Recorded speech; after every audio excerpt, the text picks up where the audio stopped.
नमस्कार दोस्तों। तो कैसे हैं आप सभी। स्वागत है आपका हमारे YouTube चैनल दी मास्टर वीरा पे। मैं आपको यहाँ कराने वाला हूँ जीके वन लाइनर क्वेश्चंस।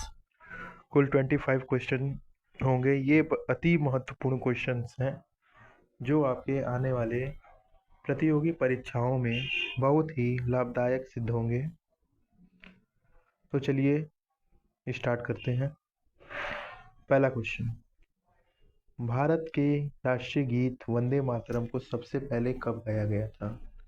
तो इसका आंसर है 1896। राष्ट्रीय गीत किसने लिखा था? बंकिम चंद्र चटर्जी। नेक्स्ट क्वेश्चन, भारत का राष्ट्रीय गीत वंदे मातरम किस अधिवेशन में सबसे पहले गाया गया था? ये चीज बहुत जरूरी है ध्यान रखना कि किस अधिवेशन में गाया गया था। तो वो था कांग्रेस के कोलकाता अधिवेशन में। नेक्स्ट क्वेश्चन, वेद समाज की स्थापना किसने किया था? तो इसका आंसर है श्री धरालू नायडू। ये वेद समाज था क्या? ये कुछ पुराने ज़माने में कुरीतियों से बचने के लिए कुछ कुछ एसोसिएशंस बनाए जाते थे जो उस समय के समस्याओं का समाधान करते थे। ऐसे ही एक संस्था थी ब्रह्म समाज, जिसके संस्थापक थे राजा राम मोहन रॉय। इन्होंने जैसे सती प्रथा का बंद करवाया था। नेक्स्ट क्वेश्चन, पूना समझौता किसके किसके बीच हुआ? तो आंसर है गांधी जी और अंबेडकर के बीच हुआ था पूना समझौता। पूना समझौता गांधी जी और अंबेडकर के बीच में हुआ था। कब हुआ था? 1932। देखिए नेक्स्ट क्वेश्चन उसी के लिए है कि 1932 पूना समझौता कब हुआ था। 25 नंबर। इसमें क्या हुआ था कि अंबेडकर जी सेपरेट इलेक्टोरेट के डिमांड कर रहे थे, जिससे गांधी जी यरवदा पूना जेल में 3 दिन के उपवास पे चले गए थे। तो उनको मतलब कि बनाने के लिए अम्बेडकर जी ने सेपरेट इलेक्टोरेट की जगह ज्वाइंट इलेक्टोरेट को स्वीकार किया। तो उन्हीं उसी को पुनः समझौता कहते हैं। चलिए नेक्स्ट, वोट डिस्पैच किसके सुधारों से संबंधित है? तो वो है शिक्षा।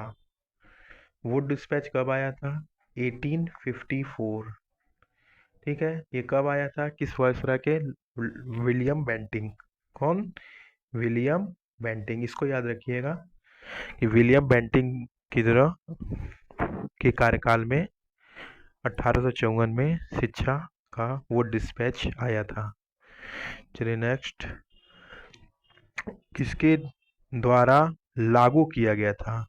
ये बहुत किसके द्वारा लागू किया गया था? वो डलहौजी था, लेकिन आया था विलियम बेंटिंग की तरह। फिर नेक्स्ट क्वेश्चन, देखिए आगे वही क्वेश्चन है, वो डिस्पैच कब लागू किया गया था? जैसा कि मैंने आपको ऊपर बताया 1854 में। ठीक है, चलिए आगे बढ़ते हैं। भारत में पुर्तगाली साम्राज्य का वास्तविक संस्थापक कौन था? तो वो था अल्फांसो डी अल्बुकर्क। इसको वास्तविक संस्थापक इसलिए कहते थे फ्रेंड्स कि इसने बहुत सारी चीज़ें हासिल की। जैसे इन्होंने गोवा को जीता। इसने ब्लू वाटर पॉलिसी लाया। ब्लू वाटर पॉलिसी मतलब कि उस समय हिंद महासागर पे इनकी मोनोपोली थी। मोनोपोली मतलब कोई भी व्यवसाय करने के लिए पुर्तगालियों का पुर्तगालियों का स्वीकार करना अति आवश्यक था। चलिए आगे बढ़ते हैं। नेक्स्ट क्वेश्चन, विश्व में सबसे बड़े खारे पानी की झील का नाम क्या है? ये है कैस्पियन सागर। ये स्टैटिक फैक्ट्स है फ्रेंड, इसको आप याद कर लिए। कैस्पियन सागर है सबसे खारे पानी की झील। लेकिन इसमें एक क्रॉस क्वेश्चन ये बनता है कि भारत में सबसे बड़े खारे पानी की झील है वो कौन है? वो है चिल्का चिल्का झील। कौन? चिल्का झील। इसको याद रखिएगा। यूरोप का अखाड़ा किसे कहते हैं? यूरोप का अखाड़ा बेल्जियम को कहते हैं। ठीक है, बेल्जियम कहाँ पड़ता है? बेल्जियम यूरोप में पड़ता है, जैसा कि उसमें ऊपर लिखा हुआ है।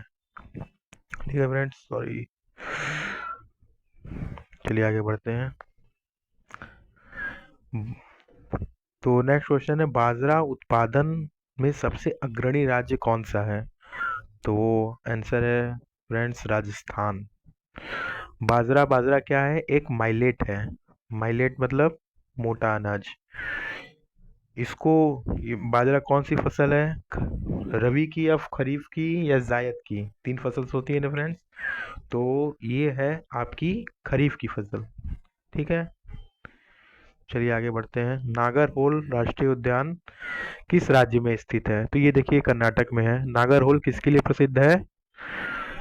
जंगली जंगली जंगली बिल्ली के लिए, इसलिए ये प्रसिद्ध है। कौन? नागरहोल राष्ट्रीय उद्यान, ये याद रखिएगा फ्रेंड्स। प्रकृति में पाए जाने वाले रेडियो सक्रिय श्रृंखला कितनी होती है? तो वो 3 होती है। आगे बढ़ते हैं। कौन कौन से विटामिन वसा में घुलनशील होती है? तो वो है ए डी ई के। कौन? ए डी ई के। अब विटामिन विटामिन की खोज किसने की थी? कैश्मीर फंक ने। ठीक है, जैसे ये वसा में घुलनशील है, तो एक और विटामिन होती है जो कि वाटर में घुलनशील होती है। वो कौन होती है? वो होता है बी सी। विटामिन बी और विटामिन सी। विटामिन सी का साइंटिफिक नेम क्या है? एस्कॉर्बिक अम्ल।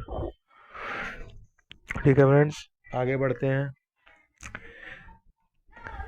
गांधी जी ने सविनय अवज्ञा आंदोलन कब शुरू किया? तो वो है 1930 में। सविनय अवज्ञा आंदोलन शुरू किया गया था 1930 में। क्यों शुरू किए गए थे? क्योंकि इन्होंने डिमांड अपना, गांधी जी ने रखा था 11 डिमांड्स, जो कि ब्रिटिश ने नहीं माना था। और डिमांड क्या थी 11 डिमांड्स में? कि हमें डोमिनियन स्टेटस चाहिए, तो ब्रिटिश ने दिया नहीं, तो गांधी जी ने सविनय अवज्ञा आंदोलन शुरुआत की। नेक्स्ट क्वेश्चन, एशिया विकास बैंक का मुख्यालय कहाँ स्थित है? एशिया विकास बैंक का मुख्यालय मनीला में स्थित है। मनीला कहाँ पड़ता है फ्रेंड्स? तो पड़ता है फिलीपींस में। कहाँ? Philippines. Thank you. Next question, Nadir Shah ने भारत पर कब आक्रमण किया? तो वह 1739 में। इस समय किसका रूल चल रहा था? जैसे ये हमारा भारत, जैसे ये है हमारा, ओके फ्रेंड्स, ये है हमारा भारत। तो यहाँ पर मराठा साम्राज्य था, और ऊपर आपको जैसा कि पता है मुगल साम्राज्य था। तो ये नादिर शाह जो था वो अफगानी था, तो यहाँ से आया, और उन्होंने 1739 में आक्रमण किया था। तो उस समय ये बहुत जरूरी याद रखना है कि इस समय किसकी साम्राज्य चल रही थी। तो एक मराठा था, एक मुगल था। तो मेन मराठा साम्राज्य थी, इसको आप जरूर याद रखिएगा। आगे बढ़ते हैं। ऑपरेशन फ्लड किससे संबंधित है? तो वह दूध से उत्पादन से संबंधित है। ऑपरेशन फ्लड कौन लाया था? वर्गीस कुरियन। कौन? वर्गीस कुरियन। जो अमूल कंपनी है ना, वो इन्हीं की है। ठीक है, कहाँ पर? गुजरात। ठीक है फ्रेंड्स, आगे बढ़ते हैं। महात्मा बुद्ध ने अपना पहला उपदेश कहाँ दिया था? तो वह है सारनाथ। महात्मा बुद्ध ने पहला उपदेश सारनाथ में दिया था। और इन्हें ज्ञान की प्राप्ति कहाँ हुई थी? ज्ञान की प्राप्ति इन्हें कहाँ हुई थी? बोध गया। कहाँ पर? बोध गया। कहाँ पर है ये? बिहार। ठीक है, ये याद रखिएगा। चलिए आगे बढ़ते हैं। संघीय मंत्रिपरिषद में के विरुद्ध अविश्वास प्रस्ताव किस सदन में लाया जा सकता है? तो इसका लोकसभा में। कहाँ पर लाया जाता है फ्रेंड्स? लोकसभा में। अविश्वास प्रस्ताव क्या होता है? Non confidence motion. जो कि अभी कुछ दिन पहले कांग्रेस लाई थी ना, ये किस आर्टिकल में मेंशन है? वन याद करें सर, 10।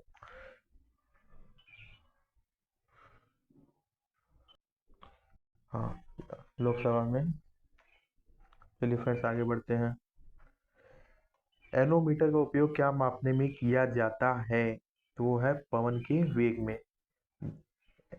एनोमीटर। ठीक है, एनो मतलब ऐसे एयर ही को करते हैं। ठीक है, चलिए आगे बढ़ते हैं।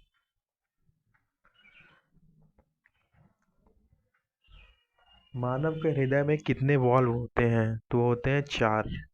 ठीक है, हमारा 4 वॉल्व होते हैं। Left atrium, left ventricle, right atrium और राइट वेंट्रिकल, ये 4 भाग होते हैं। ठीक है,